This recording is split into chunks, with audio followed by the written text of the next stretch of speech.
I know there has been a lot of speculation about if Jay-Z really messed with Rihanna back in the day, and with everything coming up about Jay, the streets are bringing up all the receipts, including one where Rihanna allegedly made Beyoncé cry her eyes out after Jay-Z walked into a party hand-in and with Riri reportedly once again.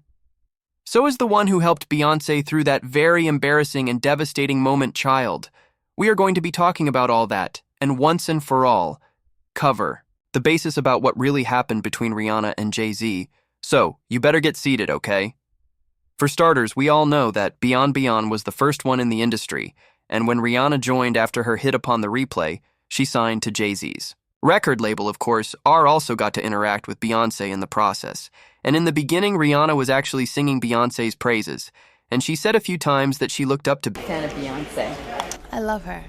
And so has she given you any kind of advice or... Yeah, she actually wrote me this cute little letter, and she signed it with her autograph. It was so cute. When I first met her, and she wrote, she was telling me, just let loose when you perform and just have fun and be in control. Now, what a lot of people may not know is that Beyoncé actually contributed to Rihanna's label, giving her more attention, but it was at the expense of another artist, Tiara Marie.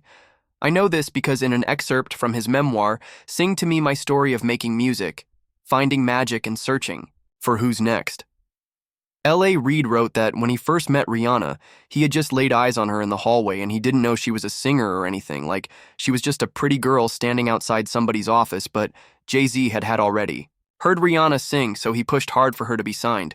Reid also wrote after signing Rihanna, Jay-Z and his team did the A&R for her first album, and I had nothing to do with it. The funny thing about Rihanna's success was that we signed two girls at that time, Rihanna and a lovely young lady named Tiara Marie. According to what Reid revealed after watching both Rihanna and Tiara perform, he was more inclined to make Tiara his star artist, but Beyoncé gave him a certain look and then told him to pick Ree, and that's how he chose Rihanna over Tiara. See, at the time, a lot of people said that the real reason Beyoncé wanted Rihanna to be over Tiara was because B felt that Riri wasn't much of a threat, but she apparently felt threatened by Tiara Marie's talent and basically just sabotaged her, especially since Jay had already called her Princess of the Rock, but in a rather unexpected turn of events, Rihanna ended up being amazing and posed an even greater threat to Beyoncé, not just to her career, but also to her relationship with her man Jay-Z. Now, I know we've heard the stories, and one that has been making rounds recently is how at one time Beyoncé was at a party, but she arrived there alone, then allegedly a few moments later, Jay-Z walked into the party with Rihanna by his side and they were looking all lovey-dovey now based on what I've heard. After Beyoncé saw Jay-Z and Rihanna, she started sobbing uncontrollably, and she was even hyperventilating. But guess what? Allegedly, Jay-Z didn't pay her any attention. It's like he did not even care that his girl was sobbing uncontrollably because he had walked in holding another woman. In fact, based on reports, Jay-Z and Rihanna continued having a good time at the party. And so Elle was the one who had to comfort Beyoncé, Child, if Jay-Z could embarrass Beyoncé like this so publicly. Can you just imagine the things he may have done to have his way behind the scenes? I mean, this just goes to prove even further that he has always had some sort of control over Beyoncé, actually. A lot of control, because people have never understood why she stayed now back to this Rihanna business. There's actually some other stuff that has come up in the last couple of weeks. For instance, the biography Becoming Beyoncé by J. Randy Tara Borelli that was released in 2015 recently resurfaced, and it says in there that the Carters reportedly separated for a year in 2005. Apparently, this split coincided with Jay's scouting of Rihanna, which sparked rumors of the supposed affair, in fact, while speaking to Entertainment Tonight at the time. Randy said Beyoncé didn't know what to make of this, and it actually ended up breaking them up for a time. They spent maybe a year apart from each other because Beyoncé just wasn't sure of what to make of the situation with Rihanna. Well, when things got really bad and the rumors of an affair were spreading like wildfire, Rihanna's former publicist Jonathan said that they came up with a rumor to push Rihanna's career by saying, in an email, the PR stunt that I did was out of desperation to help break upon the replay. It was reckless, and I didn't think it was going to work. I was just throwing spaghetti at the wall to see what would stick. The publicist also said that they didn't think it would be that big of a story, but seeing Beyoncé suffer and knowing that people were profiting from speculations and opinions about her really turned his stomach. Then, he added, "I'm ashamed that I'm even talking about this. I just want to put this rumor to rest once and for all." Well, this is something that Randy also noted in the biography, but the way that we know Jay-Z, I personally would not be surprised if the publicist was threatened into saying that he started the rumor. Plus, there were a lot of other receipts indicating that Jay-Z and Rihanna were having an affair, by the way. Speaking of the publicist a few weeks ago, Jonathan was talking about how his phone had been blowing up since the Jay-Z story started making rounds again, and he wrote on an Instagram post I was mentioned in this explosive and viral documentary by Trapla Ross that was featured on at Academics that made my phone blow. Up for the past week recently at Jaguar Wright has talked about this controversial situation, as well as I was the publicist for P The Replay, the debut single bar Rihanna. It's time for me to finally set the record straight once and for all, as it's way beyond shocking, messy, and just flat-out crazy AF. Prepare to be blown away, as what William Mosley and I have been through over the years involving this historical scandal needs to be put to bed for good. Yes, heads are going to roll and people will be floored.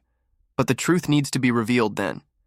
In a follow-up interview, Jonathan said that he was stopped by federal agents who he said were keeping close tabs on Jay since his incident with Lance Ewan Rivera, and he was also being implicated. In an incident with R. Kelly during their joint tour, Jonathan said that one day unmarked law enforcement cars stopped him, and the intimidating individuals introduced themselves as a federal task force, and they requested to speak with him, so he followed them to talk.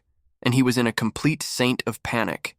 He said that as he sat in the desolate makeshift interrogation room and while they questioned him, the gravity of the situation became clear to him. Apparently, the feds clarified that they were investigating V for allegedly engaging in X-rated activity with Ran when she had not yet turned 18 and illegally transporting her across international borders, and the feds said she wasn't the only one.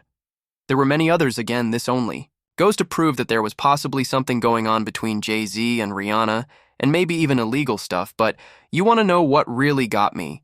Allegedly, Jay-Z was also the reason why Chris Brown and Rihanna broke up. So the story of what happened between Rihanna and Chris Brown was that they were in a Lamborghini the night prior to the Grammys in 2009, when Riri confronted Chris about smashing another woman. Then they started fighting, and Rihanna ended up with AED lip eye and bruise.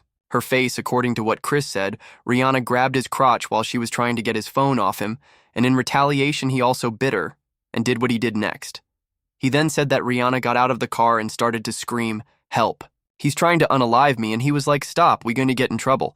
But then there has been another version to the story saying that when Chris Brown and Rihanna were together, he got mad after Rihanna gave him an STD, which she had gotten from Jay-Z, and after Chris confronted Rihanna for always having something in her mouth, Rihanna followed Chris to the Lamborghini and started fighting him for embarrassing her, and Chris retaliated. Allegedly, Chris Brown was forced by Jay-Z to give the version of the story that he gave because Jay didn't want anything else to come out about him, and Rihanna... People don't understand what happened that night. And that's because Jay-Z worked so hard to change the narrative of that night. Now, Rihanna was only 14, 15 when he started her and signed to the Def Jam. It's clear to say that the herpes that she had came from the person she had been most involved with, and that was Sean Carter. So here it is. Chris Brown has his first herpes outbreak from his celebrity girlfriend who he was set up with, and it was supposed to be this and it was supposed to be that, and he was there so people wouldn't pay attention to the fact that she was... Damn, Jaguar always spilling the hot as the child. I don't know for certain if there's truth to that particular story, but what I can tell you is that enough has been said about the alleged affair between Jay-Z and Rihanna, so when people heard about Jay-Z arriving at a party with Rihanna and watched as Beyoncé sobbed, people were really not surprised, but people are also struggling with how Rihanna appeared to be a willing participant in that drama. Like, she was just okay, embarrassing Beyoncé, like, that girl, maybe this is why Beyoncé and Rihanna have never worked together. But, you know what? Let me know what you think of this resurfaced drama in the comments section below.